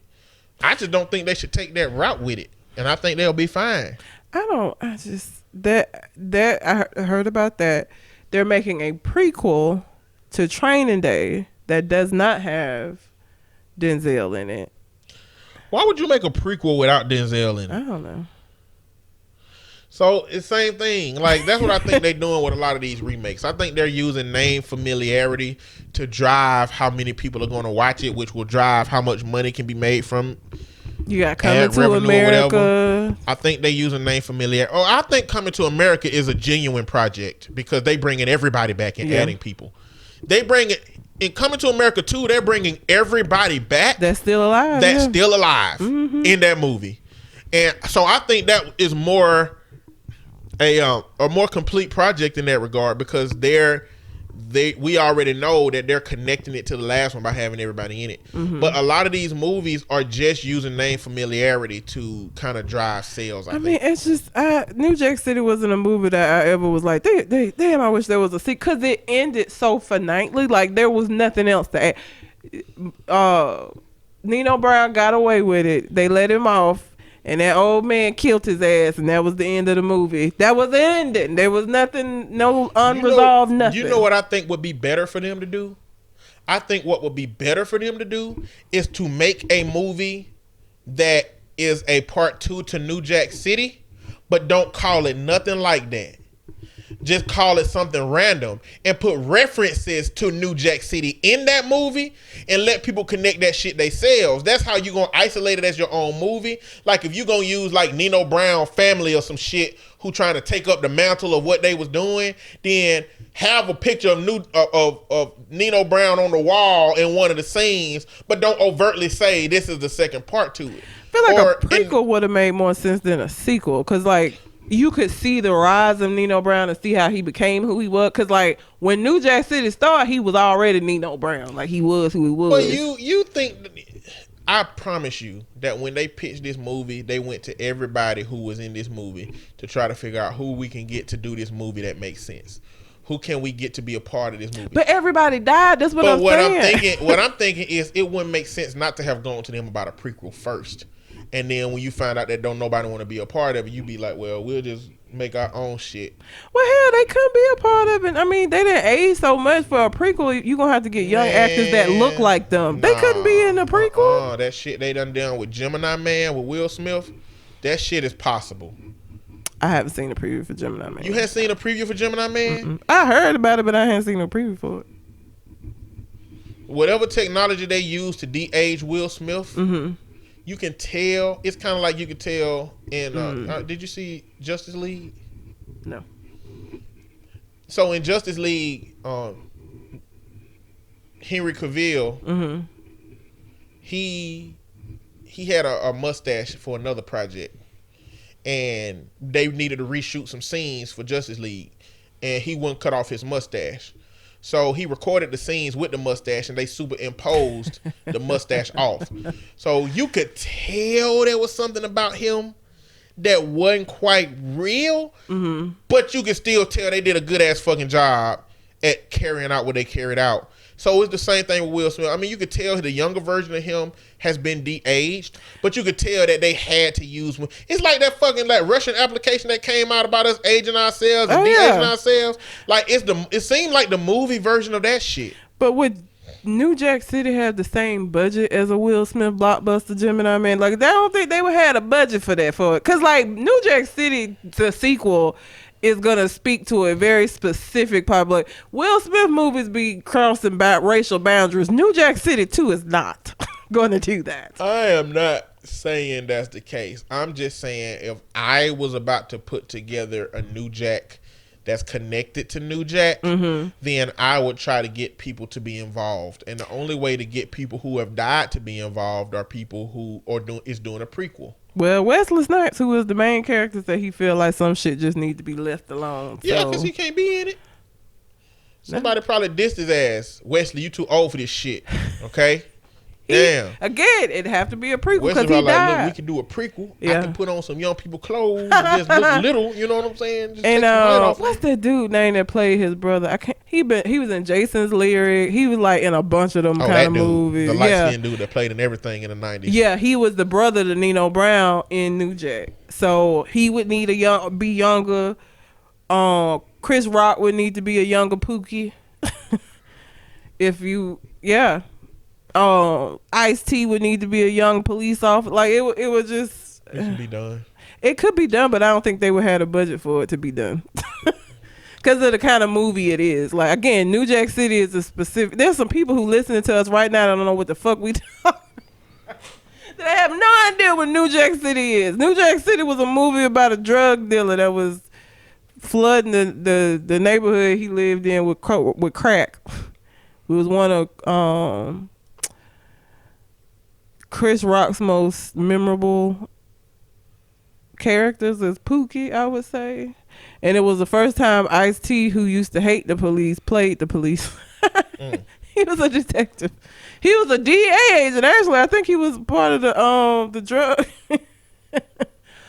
Hilariously enough, before he went to Law and Order, he was on New Jack City. But yeah, apparently they're making a sequel. And I like New Jack City. Do I have New Jack? I don't think I got New Jack City. But if it come on TV, I'll watch it.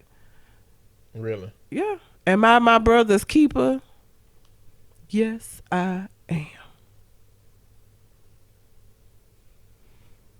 Just like them little movies like that, like Juice, like they good on as what they are. Like they don't need to make no remakes, no sequels, no prequels. Just leave the shit alone. Make new things. Why are people not creative? All these damn remakes. Make new things. You just showed me the thing with Robert Downey Jr. gonna be Dr. Doolittle. Yeah. Make new shit, please. Somebody come up with some new concepts. God damn. Just going to the movies, seeing the same thing over and over again, just with different people playing the same characters. Billy Porter's gonna be the fairy godmother apparently in the Cinderella live action remake. Y'all don't know who Billy Porter is. He is a man that plays in was it on Netflix? The show Pose? I want to say it was Netflix. It's about the ballroom scene in the gay community. If you don't know what that is, look it up. all of these sayings that you hear women saying all the time, like get her together and those kind of things. Those are the kind of things that derive from ballroom. Like a lot of gay culture has seeped into regular society, and people just don't know that's where it come from. Like drag queens and shit, though, they come up with a lot of this terminology and people don't know that they are the creators of it, or the originators rather. But ballroom, they get dressed, it's a whole, like, just look it up. It's an interesting concept. But anyway, Billy Porter is a black man who will be playing the fairy godmother, which is inclusion. Yeah. That's what it is. That's all you got on that? Yeah. Tatiana Jefferson. Tatiana is her name with the A on it? All right. That shit got 4 A's in it. God damn. All right. Who is she? Who is she? You just said her name and just stopped. She is the next person who was shot in her own home during a welfare check. Oh, for fuck's sake. Now the police didn't go inside, but what happened was a neighbor, it was like 2:30 in the morning, had called the police to do a welfare check on her. And the police went to her home to do a welfare check on her. And the reason is because her door was open and the lights were on really, really early in the morning. Now, after the police got there, they were going around the house and they were shining the light inside, apparently. And they saw her figure stand up at the window. They told her to raise her hands and then shot and killed her. And I am perplexed by this situation. Just got through with one of these situations, and here we go fucking again. What are the rules? What the fuck are police officers supposed to do? So, okay, I understand the neighbor. All right? I have no problem with the neighbor. They were concerned. There's been nights where our door in the apartment has problems.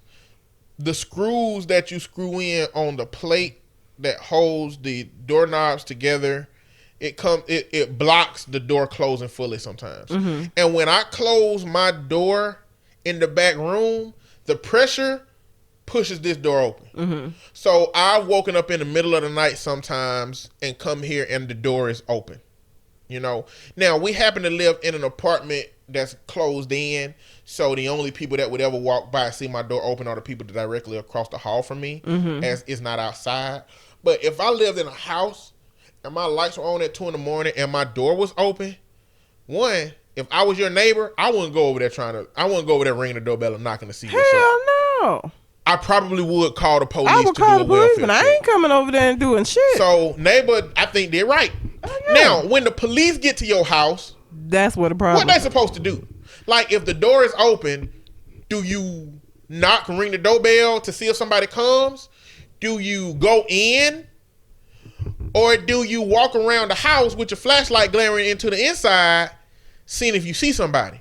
Now, I don't know. I guess going in wasn't, to be honest, if they would have went and ring the doorbell, she just came to the door and been like, "Oh, we didn't realize the door was open." So apparently that didn't happen. They didn't even try to ring the doorbell to see what was going on normally. I guess they came there and assumed that it must be a crime going on, and so they went around the house so paranoid that they saw somebody through the window and shot somebody through that window, not knowing who the fuck it could have been. Now he say that it was a perceived threat. Of course it was. But I'm just wondering what the police supposed to do. Now they haven't released the officer's name, but he joined the force in April of 2018, and he's been put on leave pending an investigation. So, this is gonna be the ultimate test. This is gonna be the ultimate test right here. Is he gonna be able to get away with this? Because if you're a white male police officer, you gotta do some real bullshit to go down. Okay, they took down the black police officer that shot the lady, even though I don't think he should have been. They took down the white police officer lady who went into the man's apartment and shot him. Now, he completely got the fuck off. I mean, she completely, she got off. She still got 10 years, but for what she did, she got off. She's supposed to be serving a life sentence. She is. For what she did. And I guess her being a police officer is what gave her that shield of protection. Because the reality is, can't nobody in this country walk into somebody's wrong apartment and kill them because they felt like they were threatened. Can't do that. You're going to jail for the rest of your fucking life. Yes. So the only thing that had to protect her was the fact that she was a police officer. I'm just tired of these stories. So at this point, it's gonna be the ultimate tell if this white police officer gets off about this. Like, I mean, don't get me wrong. I'm not saying I don't believe he gonna get no time. I don't believe that's gonna be the case. I think he gonna get away with this shit, and that's what it's gonna be, because that's like the story of America. Like, that's how this shit is happening. Like, police officers get away with shit like this. White police officers, white male police officers. Shit, if you black in this country, like, you can't mind your fucking business in your own house. Like, literally minding your fucking business. And again, it ain't the neighbor. The neighbor, it makes sense that you would be concerned. Thank you for calling. But like, the police get there and this what the fuck y'all do? That make me not even want to call the police for people, because I don't know. I'm thinking I'm helping you out, and you end up getting fucking killed and shit when they were supposed to be doing a welfare check. Like, how a welfare check end in death by the officer? The fuck? Like, I'm just so tired. It's just tiresome. It really is. Now, this is the setup, because what's finna happen is they finna start to besmirch this girl's name. Of course they are. They finna go and find everything they can about her ass, any issues she done had. Has she had her children taken away? We finna know everything about this girl's life. So of course, this shit finna get irritating because right now, look, this is what it say. Police did not release any additional body camera footage except for 2 still frames appearing to show a firearm the officers found inside the home. It's unclear whether Jefferson had been holding the gun at the time she was shot. Bye. Now, one, I would ask why would she be holding a gun? But number 2, if the police officers are walking around her house with flashlights, looking in, shining them in the window, not saying, "Hey, we the police," it is plausible that in her own fucking residence she would be holding a gun because she's scared of what that might be. Or let's get this: if there was some kind of threat at her house, like somebody kicked her door in or some shit, and she was legitimately preparing herself for an intruder to be there, and that person left, and it happened to be the police. You know what I'm saying? Like, the police got to have some kind of rule set by which they handle this shit. But I'm gonna tell you right now, don't call the police on no fucking welfare check on me. I just rather die by a regular nigga that's robbing my ass than to get killed by the police because they came to check on me. I'm telling you the truth. If you see some shit fishy going on, man, don't call the police, man. Don't call the police. And that's sad that you have to feel that way. But it's like, yeah, you don't know how the fuck that shit is going to turn out when the goal is supposed to be for them to come protect and serve. I don't want nobody's death on my hand because I called the goddamn And police. that don't got nothing to do with how I feel about police. It got something to do with me knowing what I look like. I know what I look like. I'm not going to be perceived as the one that they think did the good or the bad thing. You know what I'm saying? I know that if I was working in a company and it was I was the only black person there, if shit started getting stolen, I know people gonna look at me first and be like, shit, black people do this. Or if the police walk in, they gonna look at me and be suspicious first. You know, it's like one of them situations where I think in one of them states, maybe Michigan,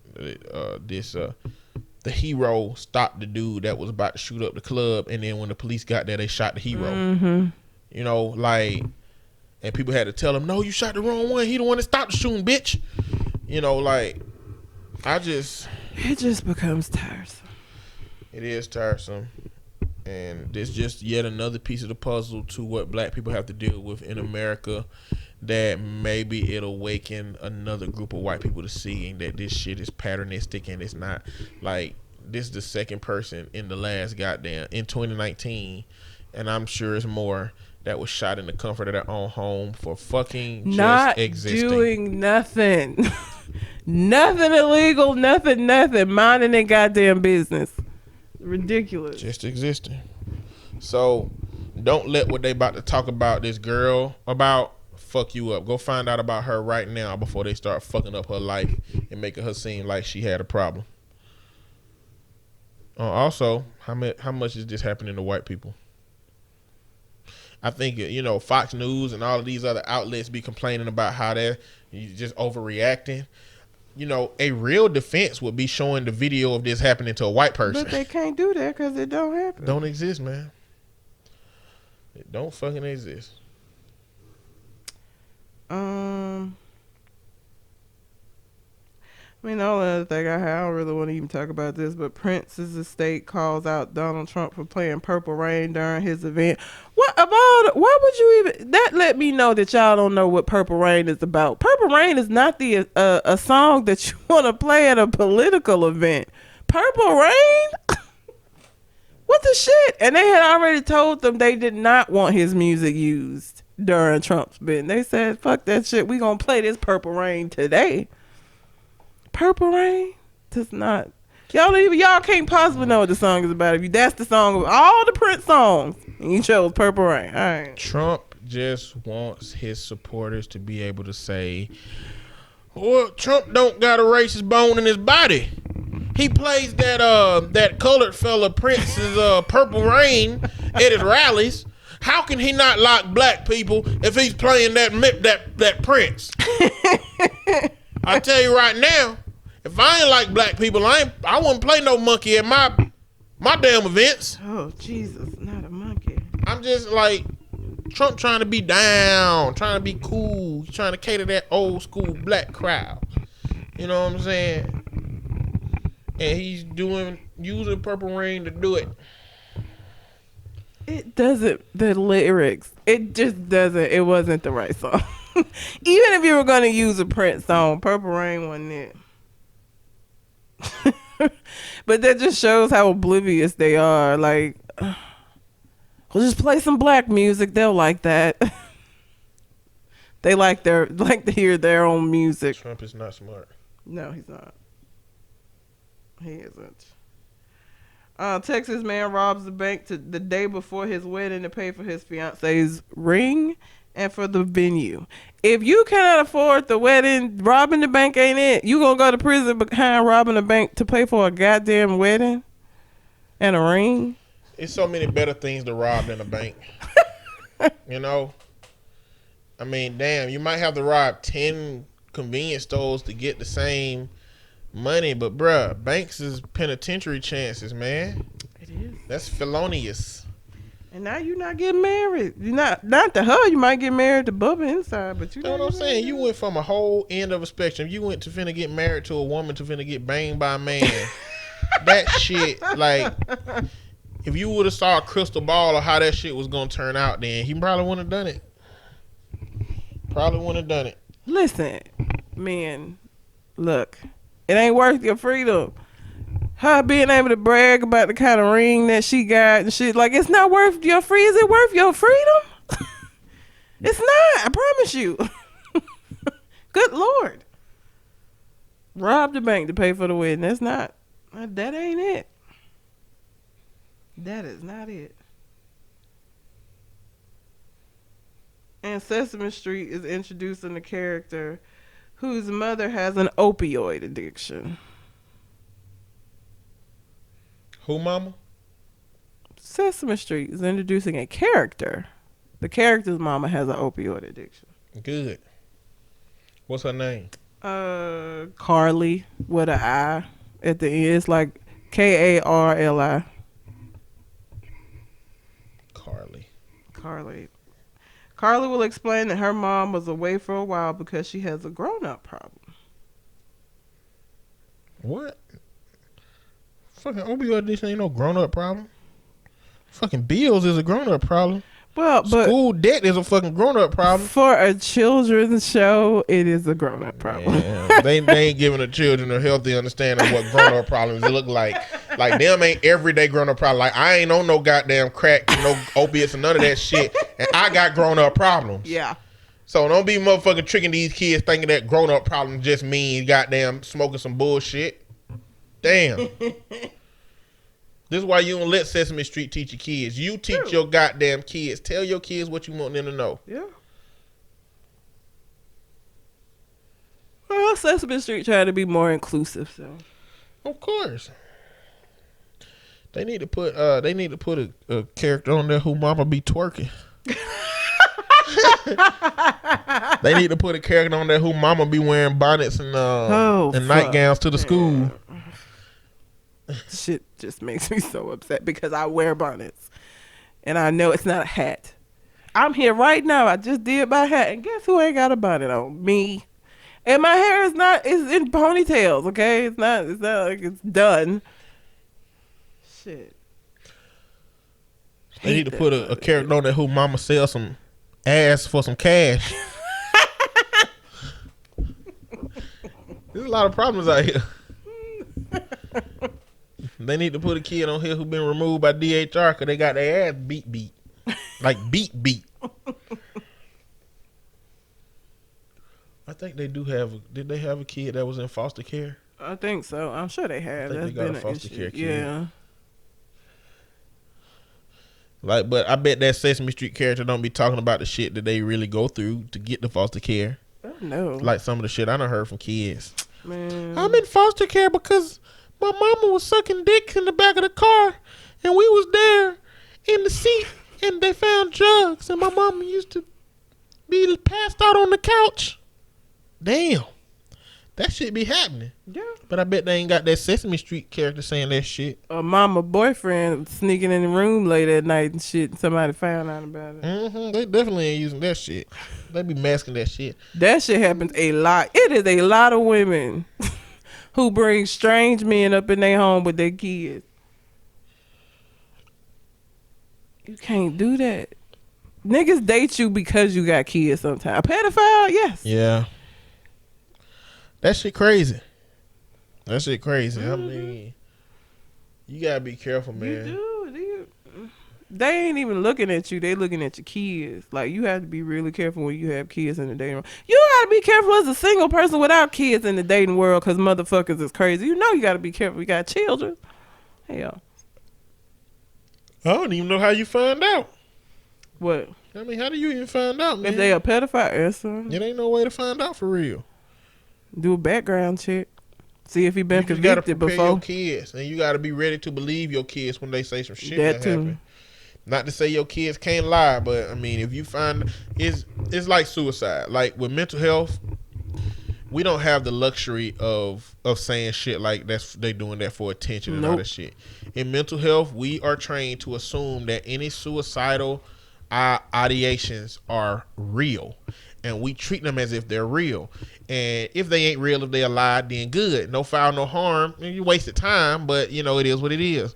But if it's something that is real and you don't treat it like it's real, then you're risking a lot more than the time it takes to assess that situation otherwise. Mm-hmm.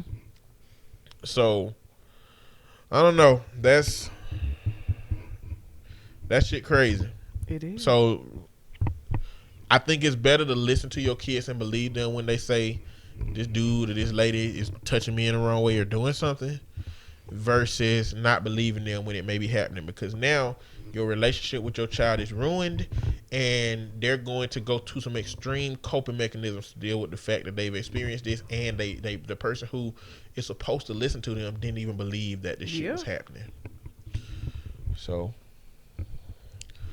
but I don't think I've had some more shit I could have talked about. Wait a minute, I had something that I wanted to talk about that I said I was going to talk about. So let me go see what that is real quick, and I'll just go through it real fast. I